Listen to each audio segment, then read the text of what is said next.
Bom, você vai ter prova amanhã de história e você não sabe o que estudar e tá com medo? Bom, no vídeo de hoje você vai ver um pouco e vai ficar tranquilo para a prova. Então, vamos começar direto. Bom, primeiro de tudo a gente tem que entender a divisão da história. Antiguidade oriental e antiguidade clássica. A antiguidade oriental e a antiguidade clássica são conceitos eurocêntricos, ou seja, conceitos que a Europa impôs, dizendo que, por exemplo, a antiguidade clássica é algo que nos afeta até hoje, enquanto a antiguidade oriental não afeta, ou seja, tudo que os persas, que os egípcios, os sumérios criaram não afetam nada a gente, isso está errado, né? A Grécia tem uma influência muito grande, mas todos eles tiveram uma grande influência. Então essa ideia é uma ideia eurocêntrica e incorreta, mas é importante a gente entender o porquê, porque ambas tiveram uma importante influência, tanto a Grécia como a Antiguidade Oriental. Então vamos dividi-las. Vamos começar primeiro falando da Antiguidade Oriental. Na Antiguidade Oriental nós temos os egípcios, os sumérios, a Babilônia, os assírios, os hebreus, os fenícios e os persas. Então vamos lá. Primeiro de tudo, os egípcios eles estavam localizados no nordeste da África, em uma região com solo muito ruim, um clima muito ruim, porque tinha um deserto, o deserto do Saara. Mas eles eram uma civilização hidráulica, ou seja, eles eram muito dependentes do rio.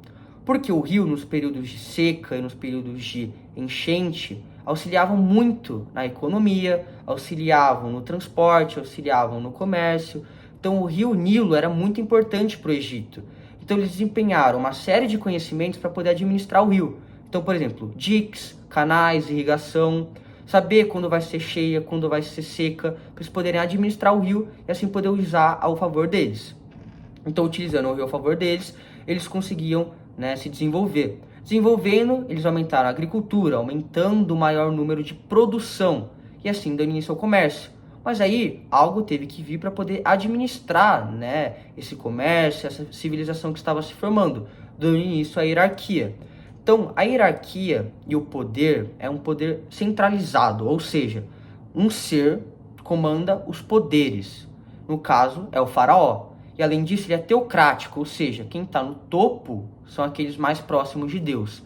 Então, por exemplo, na pirâmide do Egito, nós temos o faraó, os sacerdotes, os nobres, os escribas, os camponeses e os escravos. Quanto mais em cima está na tabela, né, na pirâmide, mais próximo você tem uma função, né, próxima a Deus. Então, o faraó tinha funções jurídicas, religiosas, funções administrativas, militares. Os sacerdotes cuidavam dos templos, os escribas anotavam tudo, os nobres estavam próximos, né, do faraó, né, eram da família geralmente. Os camponeses realizavam uma série de ações importantes, né, na colheita, na agricultura, e enquanto os escravos faziam uma grande parte da ação braçal. Então isso é muito importante a gente entender do Egito, além de suas contribuições, que no caso é a escrita do hieróglifo, hierática e demótica.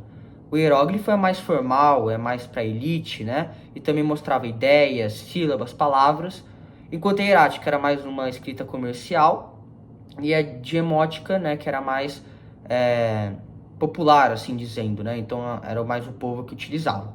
Do Egito a gente precisa saber isso. Isso é o suficiente. Olha como é fácil. Isso só do Egito. Não precisa saber muitas coisas específicas. Isso que eu falei é o principal. Isso tem que saber. Além de, como eles são uma teocracia, eles são um politeísmo, ou seja, acreditam em vários deuses. Só que outra nação que se desenvolveu no mesmo momento, assim que o Egito, foram os sumérios. Os sumérios eles se desenvolveram na região da Mesopotâmia, né, na crescente fértil próximo ao rio Tigres e Eufrates. Então eles também são uma civilização hidráulica, dependente do rio. Desenvolveram a agricultura, o transporte, o comércio, o consumo, a sedentarização, né, graças ao rio. Então o rio nessas duas foram muito importantes. Só que a política é diferente. No Egito era um poder centralizado e teocrático. Aqui nos Sumérios vai ser teocrático, só que não vai ser centralizado, mas sim vai ser cidades e estados independentes. Então vão ter várias cidades com governos autônomos que vão ter um pequeno líder. Então aqui nós temos as principais. Então a gente pode dizer que tem o Nippur, a gente tem o Kish, a gente tem o Lagash, nós temos o Ur, o Uruk, o Urid, que são algumas cidades, né, que a gente tem independentes dos Sumérios. Então essa é uma diferença política. A economia é muito parecida e a política tem essa diferença. Só que o social também é muito parecido. Então, é sem mobilidade social, então você não pode mudar de camada. É teocrático, então no topo estava, né, esses representantes dessas cidades-estados que estão próximos de Deus, né, dos deuses, né, porque também são politeístas. E as contribuições é basicamente escrita cuneiforme, né, que é uma escrita parecida com hieróglifo, né, em questão de importância. Geralmente escritas em tábuas de argila e também era utilizada apenas pela elite. Além disso, eles criaram importantes conhecimentos da astronomia. E a roda foi criada pelos sumérios, né? Então isso é importante a gente ressaltar. Bom, agora a gente já falou de dois importantes povos principais e já falamos das suas diferenças. Não olhamos muito dentro, a gente deu uma olhada mais superficial desses povos, porque muitas características muito específicas não são necessárias. Só que aí a Babilônia e os assírios são os próximos, eles estão muito interligados. Então é o seguinte, inicialmente a gente tinha a Babilônia. A Babilônia era uma pequena cidade-estado, só que ela teve um primeiro império. O primeiro império foi governado pelo Hammurabi. O Hammurabi, ele governava essa cidade-estado que era pequena e falou, ó, eu vou começar a me expandir. Então eu vou unificar outras cidades-estados que estão ao meu redor, que são menores, vou evitar que ocorram disputas e assim eu vou comandar. Então eu vou influenciá-las e dessa forma eu vou ter um poder centralizado. Eu vou comandá-las. E dessa forma a autonomia que antes essas cidades-estados tinham diminui. Porque agora elas vão ser comandadas pelo Hammurabi. Então essa forma que ele fez foi para quê? Ter vantagens econômicas e políticas e terem políticas fronteiras boas. Então evitar que outros povos viessem e dominassem, por exemplo, né, a Babilônia. Então essa política que ele fez foi muito importante. Trouxe um império grande da Babilônia. Só que aí veio outro povo chamado Assírio que dominou tudo. Os assírios, eles foram criados no norte da África. E lá, eles tomaram uma série de políticas. Então, eles também eram uma monarquia. Então, eles tinham um rei. E esse rei, ele era teocrático. Então, representante de Deus na terra, mediador entre Deus e o povo. Só que eles tinham uma política muito cruel e selvagem. Então, eles utilizavam métodos muito repressivos a manifestações. E quando eles dominavam algum local, eles eram muito repressivos, eles eram cruéis, realmente cruéis, né? Porque eles tinham um exército muito bem organizado e estruturado. Então essa forma que eles tinham de explorar, né, e construir as coisas, também foi o fim, né, do seu império, porque essa forma de governar gerou muitas manifestações, que acabou com o Império Assírio. Só que os assírios, eles dominaram o primeiro império da Babilônia. Então depois que eles dominaram o primeiro império, né, a Babilônia viu, né, essas manifestações que estavam ocorrendo e começou o Segundo Império. E o Segundo Império, né, com a ajuda de outros povos, como por exemplo a Macedônia, eles destruíram o Império Assírio. E aí a Babilônia voltou a ter um império, que é o Segundo Império. O Segundo Império, comandado por Nabucodonosor, ele foi muito importante porque ele desenvolveu a Babilônia, né? Então o que ele proporcionou? Ele proporcionou o comércio, proporcionou o artesanato, a cosmopologia, ou seja, o conjunto de várias línguas, de vários conhecimentos de outros povos. Além disso, uma série de conhecimentos de engenharia, então jardins suspensos ou a Torre de Babel. Só que o império acabou com a chegada dos persas. Então, resumidamente até agora, o Egito ele tinha uma política centralizada e uma política teocrática. Os sumérios, cidades-estados e teocrática. Os assírios, uma monarquia teocrática, enquanto a Babilônia era um império também teocrático, porque eles acreditavam que o imperador era um representante de Deus. Então, a gente vê que a religião foi um importante método de controle, né, que a gente pode dizer.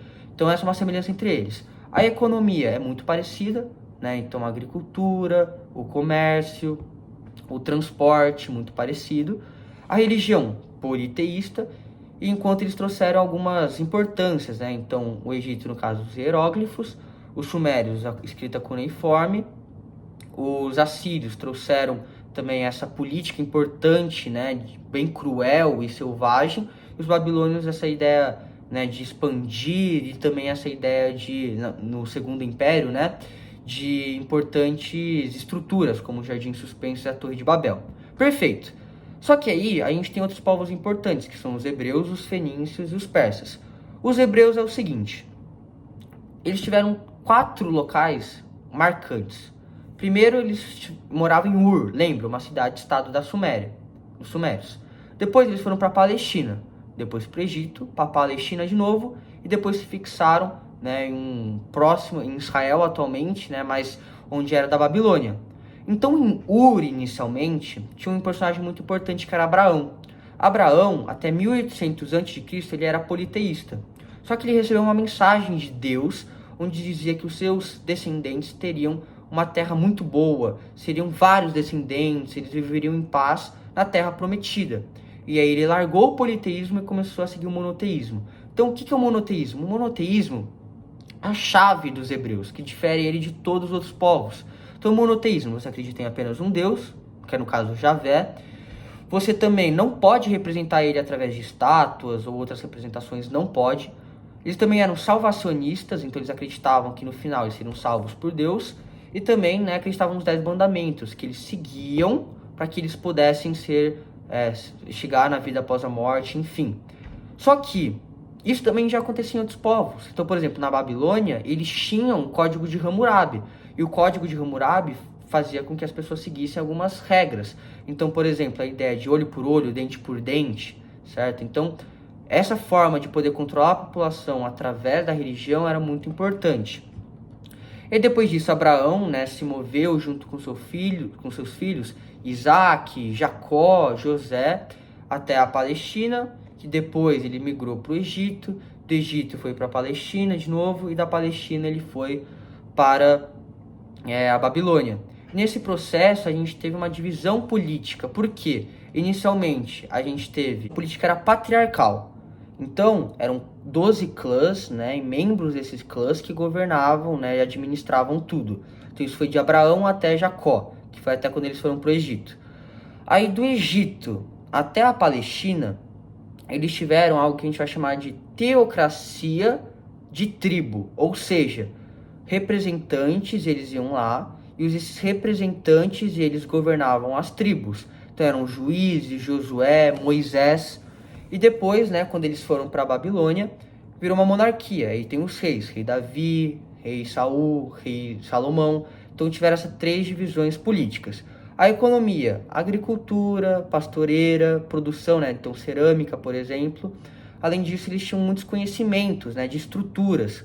Então, por exemplo, a gente pode citar o Muro das Lamentações ou o Templo de Jerusalém, certo? Que também são importantes. E por fim, a gente tem a escrita. Então, a escrita aramaica que deu origem ao hebraico atual. Então, vamos lá. Uma coisa muito importante que a gente tem que lembrar dos hebreus. Eles eram monoteístas. Isso você tem que saber. Eles passaram de política patriarcal para tribo-teocracia e depois para uma monarquia. Isso que você tem que saber dos hebreus. Agora, os fenícios e os persas também são muito importantes. Os fenícios, eles estavam localizados no atual Líbano, e a economia deles era talassocracia, ou seja, eles eram dependentes do oceano, do mar. Então, eles realizavam uma série de expedições para poder comercializar os seus produtos. Então, joias, prata, ouro. Eles também exploravam outras colônias que eles tinham, certo? Eles exploravam regiões para pegar recursos. Eles eram dependentes do mar para poder sobreviver. E além disso, né, a política deles eram também cidades-estados independentes. Essas cidades-estados independentes tinham culturas diferentes e como não eram juntas, não tinham um poder que administrava tudo, gerava bastante conflito. Isso também é importante. E para finalizar, né, eles eram politeístas, ou seja, eles acreditavam, né, em vários deuses e a maioria deles tinham, né, imagens assim de animais. E o mais conhecido é o Baal. E além disso, eles trouxeram uma série de importâncias, né, de conhecimentos para a gente. Então, por exemplo, técnicas de navegação, técnicas marítimas de conhecimento. Além disso, né, a gente pode citar a primeira escrita, né, linguagem, que é fonética, então um alfabeto muito parecido com o nosso. Então, isso foram coisas que eles trouxeram que é muito importante. Então, talassocracia é uma palavra-chave que quando a gente fala dos fenícios, e além da escrita, né, fonética, a primeira de todas. E para a gente finalizar a Antiguidade Oriental, a gente tem os persas. Então, os persas é o seguinte: a política dos persas era baseada no império. Então, eles eram imperialistas, só que eles eram teocráticos. Então, o imperador, ele era um representante de Deus. Só que o território era dividido em províncias, e cada província tinha um líder, chamado satrápias. Né? E o satrápia, ele realizava uma série de informações e passava para o imperador. Então, um cara comandava todas as províncias e cada província tinha um satrápia. O satrápia, ele passava informações pro imperador. Só que, quando eles dominavam uma nova região, eles eram bastante flexíveis. Então, dominou uma região, se eles pagassem os tributos que a gente está pedindo, se eles, né, disponibilizassem soldados e se eles, né, se submeterem a nós, eles podem continuar com as tradições deles, eles podem continuar com a religião deles. Isso também é algo importante. E outros dois pontos essenciais é a estrada real e a espionagem. Então, assim, o imperador, ele era muito inteligente, porque se um satrápia fosse contra ele ou estivesse planejando algo, ele mandava um espião para dar uma olhada e esse espião trazia informações para ele. E aí ele podia administrar o que ele ia fazer com esse satrápia. Além disso, havia a estrada real, que ligava as principais províncias, né, e auxiliava no correio, na chegada de caravanas, né, também para poder, né, administrar as satrápias. Então, era muito importante a estrada real. Já a economia, ela também era baseada na agricultura, na pecuária, na mineração, mas especialmente no expansionismo militar. Então, com esse expansionismo que eles faziam, eles utilizavam os tributos, né, cobravam impostos, esse dinheiro era usado para empreendedorismo do imperador e ele se enriquecia e o império também se enriquecia. Então, ele aproveitava, né, desse processo de expansionismo. Além disso, eles tinham uma moeda. Então, em um dos governos, do Dário, por exemplo, ele criou uma moeda chamada Dárcio, certo? Que é muito importante, foi o primeiro, início das moedas. E para finalizar, as estradas reais eram muito importantes, né, para a economia e também para os outros setores, né, dessa atividade. Bom, além disso, eles eram zoroastras, ou seja, a religião deles, eles não acreditavam no politeísmo, eles não acreditavam no sacrifício, eles acreditavam que existia o bem e o mal, a luz e a escuridão. Enquanto a sociedade também, sem mobilidade social e hierarquizada. Então, no topo o imperador, depois os aristocratas, então a nobreza, os militares mais importantes, depois os comerciantes, artesãos, escravos, enfim. E outra coisa importante dos persas são os seus conhecimentos que eles trouxeram para a gente, né? Então, o alfabeto árabe teve influência dos persas, importantes instrumentos de decoração também. Então, é isso que a gente precisa saber da Antiguidade Oriental. Estou fazendo apenas um resumo. Todos têm uma influência da religião. Os que mudam são os hebreus e os persas. Os persas são os zoroastras, enquanto os hebreus eles são monoteístas, enquanto todos são politeístas. Os sumérios e os fenícios são cidades-estado, enquanto o Egito, os assírios, a Babilônia e os persas têm um poder centralizado. Todas as sociedades são hierarquizadas, sem mobilidade social e influência da religião, e todos eles tiveram uma importante, né, contribuição. Então, a Antiguidade Oriental é isso. Então, a Grécia se originou, né, da Península Balcânica do Sul, e depois se expandiu para regiões do Mar Jânico, do Mar Mediterrâneo, do Mar Egeu, para ilhas como a ilha de Creta, Ásia Menor, mas inicialmente na Península Balcânica. Só que ela foi formada pela miscigenação de povos, como por exemplo, os aqueus, os cretenses, mas principalmente os dórios. Então pensa assim, havia nessa região da Grécia vários povos, só que aí veio um povo e falou assim, ó, vou dominar tudo, quer saber? Vou dominar tudo, que eram os dórios. Então os dórios vieram e dominaram toda a região, todos os povos que estavam lá, ele tentou dominar. Ele dominou dois específicos, os cretenses e os aqueus. E com essa dominação que eles tiveram, por que eles conseguiram dominar? Porque eles tinham um conhecimento maior, eles tinham um número de soldados maior, uma tecnologia maior. Ele dominou a região. E ao dominar a região, começou a primeira diáspora grega. Porque os outros povos que não foram dominados falaram, oh, vou vazar, os dórios são muito fortes. Então eles vazaram, só que nessa parte que aconteceu desse domínio dos dórios, gerou uma grande instabilidade, crises. E aí, nesse período, a gente é registrado graças ao período homérico, graças ao Homero, que é o que a gente vai falar agora. Então, o período homérico tem um nickname, assim dizendo, que é o período das trevas. Por quê? Porque com a invasão dos dórios, gerou uma grande instabilidade política, social, crise econômica, mortes, e muitos povos, como os jônios e os eólios que estavam lá, ficaram com medo dos dórios de serem dominados.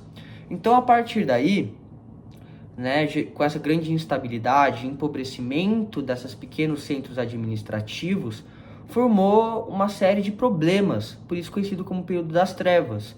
Mas com o tempo, né, eles foram adquirindo esses centros administrativos características diferentes, uma aliança de cultura entre essas cidades, e isso foi registrado por mitos, por histórias, por relatos, por fontes históricas. E quem que registrou isso foi o Homero. Por isso que esse período é conhecido como período homérico, né? Porque o Homero registrou a maioria disso em seus livros, como por exemplo a Odisseia e a Ilíada. A Ilíada fala da Guerra de Troia, né? Então o Império Micênico contra os aqueus contra os cretenses, que eu acabei de falar.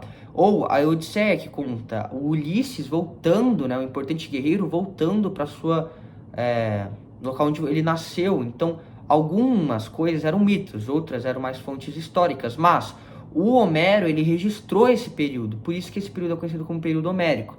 Além disso, a forma dele escrever influenciou vários gêneros literários que a gente tem no Ocidente. Então, graças a ele, a gente conseguiu, né, uma série de informações sobre esse período. O próximo período é o período arcaico. O período arcaico é o seguinte: a Grécia, na região balcânica, é uma região muito fragmentada, com muitas pequenas ilhas. Só que tem um litoral muito grande, com uma grande quantidade de montanhas. Só que o clima é muito ruim, o solo é muito pobre, assim dizendo. Então, os gregos tiveram que, para poder sobreviver, usar o mar Mediterrâneo, o mar Egeu, o mar Jônio. Então a gente diz que eles eram uma sociedade talassocracia, assim como os fenícios. E através daí eles encontraram várias colônias, formaram várias outras cidades. E essas cidades tinham uma grande autonomia entre si. Então, eu fiz uma pequena cidade aqui, outra cidade aqui, e cada uma tem uma autonomia. Eles possuem algumas coisas em comum, possuem a religião, o comércio, a divisão social, a língua, mas cada um tem uma autonomia. E junto com essa autonomia veio uma ideia, um sistema chamado sistema gentílico. Então os gênos, membros de clãs, proprietários de terra, trabalhavam e serviam um líder. E esse líder, ele administrava uma cidade-estado.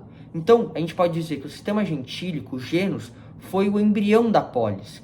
Então a junção desse sistema de organização com a autonomia formou as cidades e estados independentes. E dessa forma, com essa função das cidades e estados independentes, é a base, né, do que a gente tem do período arcaico. Porque a polis, a cidade-estado independente, ela é uma oligarquia, ou seja, ela é administrada por aristocratas agrários. Então aqueles bem-nascidos, com propriedades de terras, que vão votar no conselho de eupátridas, que eles vão administrar, eles vão escolher as ações que vão acontecer naquela determinada polis. Então eu sou um aristocrata, eu vou escolher, né, no conselho aquilo que eu quero que aconteça. Agora os outros que se danem, o poder está concentrado na minha mão. Então é assim que funcionava, né, a polis. E a formação dela em questão física é o seguinte: na região mais alta a gente tinha a Acrópole, né, onde tem o templo. Na parte mais baixa, que a gente chama de Haste, tinha a Ágora, né, que era uma importante praça. E em volta a gente tinha os portos, a gente tinha, né, os locais para utilizar para agricultura, que era algo bastante incomum, por causa que o clima e o solo era muito ruim. Então isso é muito importante. Só que essa aristocracia, o poder concentrado na mão de poucos, era apenas para os descendentes primogênitos, ou seja, o primeiro filho. O segundo filho da família, ele era desprezado, ele tinha condições péssimas. E os trabalhadores que se tornavam livres, eles também não conseguiam se tornar, né, com melhores condições. E como consequência de tudo isso, gerou a segunda diáspora grega, né? Então, um problema da aristocracia é isso. E a partir disso formou a segunda diáspora grega. Então é isso que a gente precisa saber em relação, né, ao período arcaico e o período homérico. Então, o período homérico, por quê? O Homero registrou todo esse período que eu falei, dos cretenses, desse empobrecimento, da chegada dos dórios, da primeira diáspora. O arcaico, essa ideia da aristocracia, essa ideia da autonomia e também no sistema gentílico. E aí que vem algo muito importante. A gente não pode dizer que a Grécia ela é um império. a gente tem que dizer que a Grécia é um mundo grego, porque não tinha um poder que comandava todas as cidades-estados. Cada cidade-estado tinha um líder. Isso é muito importante. Agora vamos para o período clássico. O período clássico é aquilo que nos afeta até hoje. É algo importante. Então, no período clássico, a gente já tinha as principais cidades-estados, que no caso Esparta e a Grécia. Então, Esparta é o seguinte: Esparta está localizado na península do Peloponeso. A sua formação, eles são descendentes dos dórios, né? Eles são descendentes próprios dos dórios que vieram e dominaram, né, os aqueus e os cretenses. Além disso, eles eram uma sociedade, né, que a gente vai chamar de um acampamento militar permanente. Ou seja, indivíduos disciplinados e organizados formaram uma sociedade militarizada.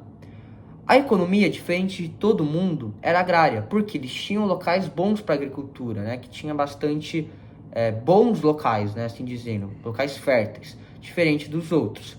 Só que a sociedade era hierarquizada.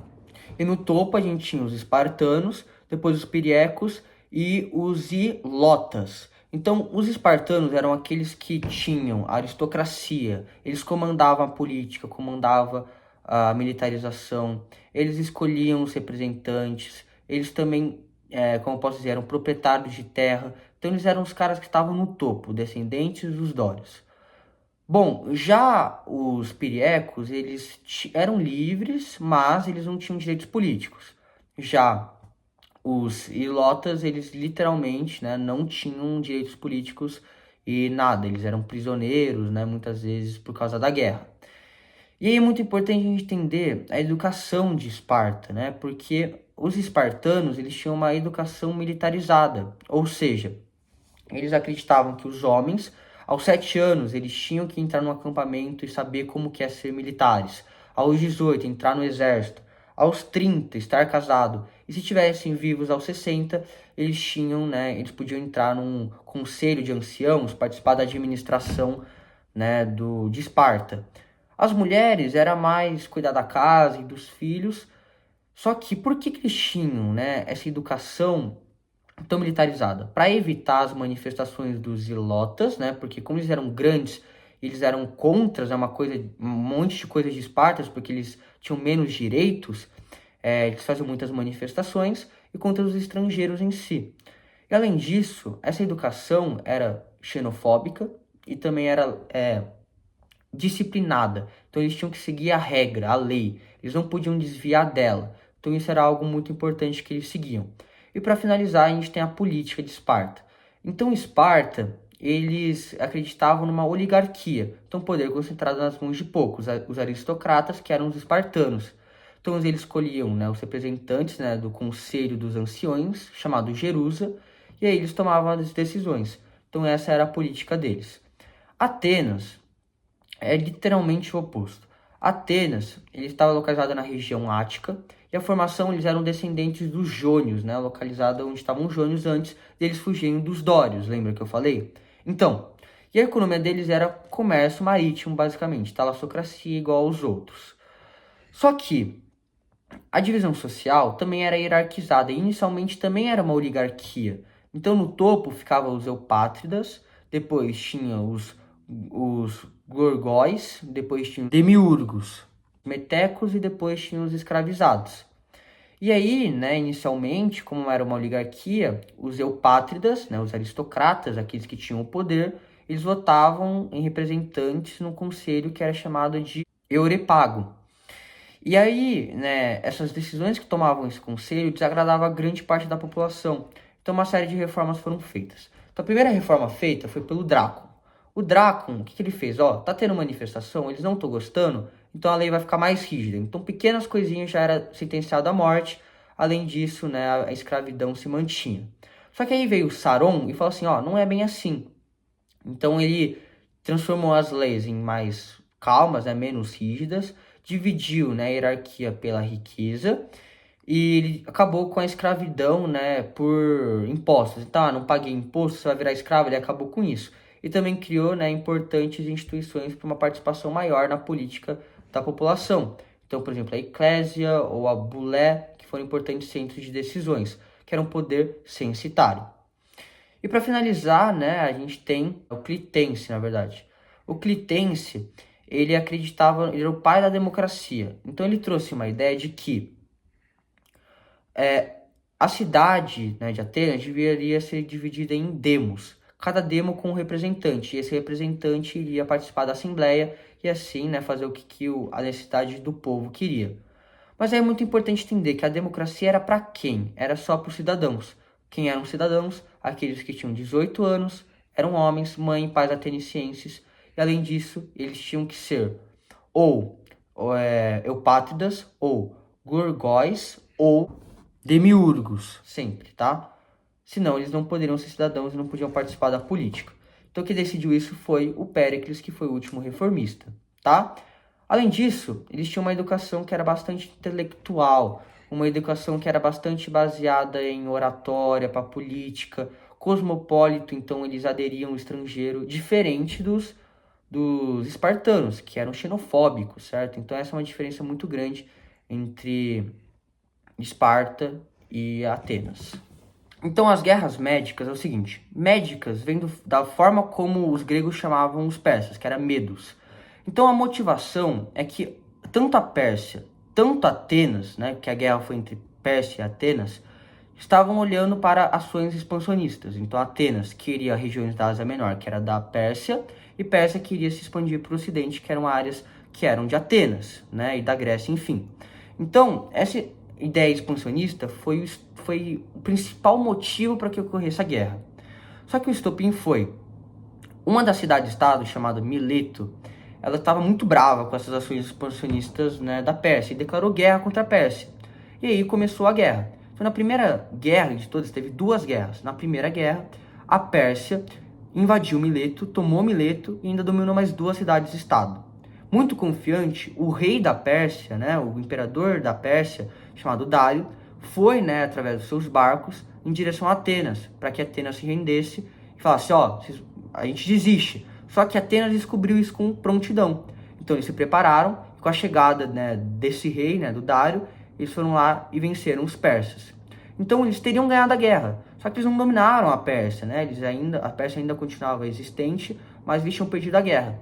Só que uma década depois veio a Segunda Guerra, porque o descendente do Dário, né, que morreu, chamado Xênis, ele queria vingança, ele se preparou, né, investiu muito no exército.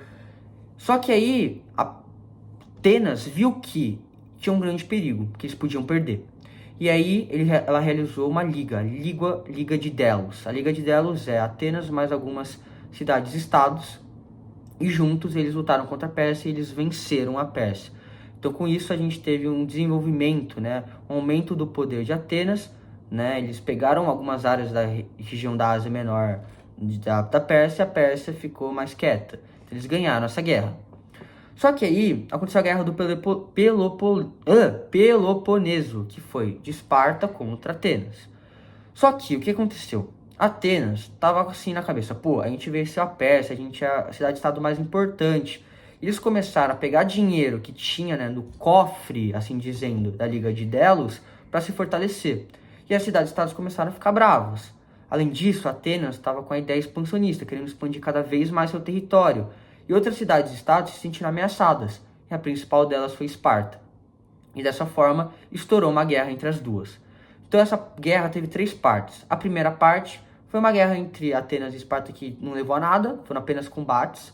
A segunda parte teve um acordo de paz, né, entre os dois, só que ele não foi mantido porque Atenas continuou com suas ideias expansionistas e então Esparta continuou a guerra com Atenas logo em seguida, que deu início à terceira parte. Só que aí Esparta se auxiliou, né, se aliou com a Liga do Peloponeso e se aliou à Pérsia. E aí Pérsia mais Liga do Peloponeso contra a Liga de Delos, a Liga do Peloponeso ganhou. Então dessa forma acabou com a hegemonia de Atenas, a Liga do Peloponeso foi triunfante, e aí, né, a Pérsia pegou algumas regiões da Ásia Menor, já que ele tinha ajudado, né, a Esparta, e Esparta permitiu que ele pegasse algumas regiões.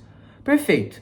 E só que com isso, né, geraram outros pequenos mini conflitos. E esses outros pequenos mini conflitos enfraqueceu as cidades-estados e permitiu que a Macedônia tomasse a região da Grécia.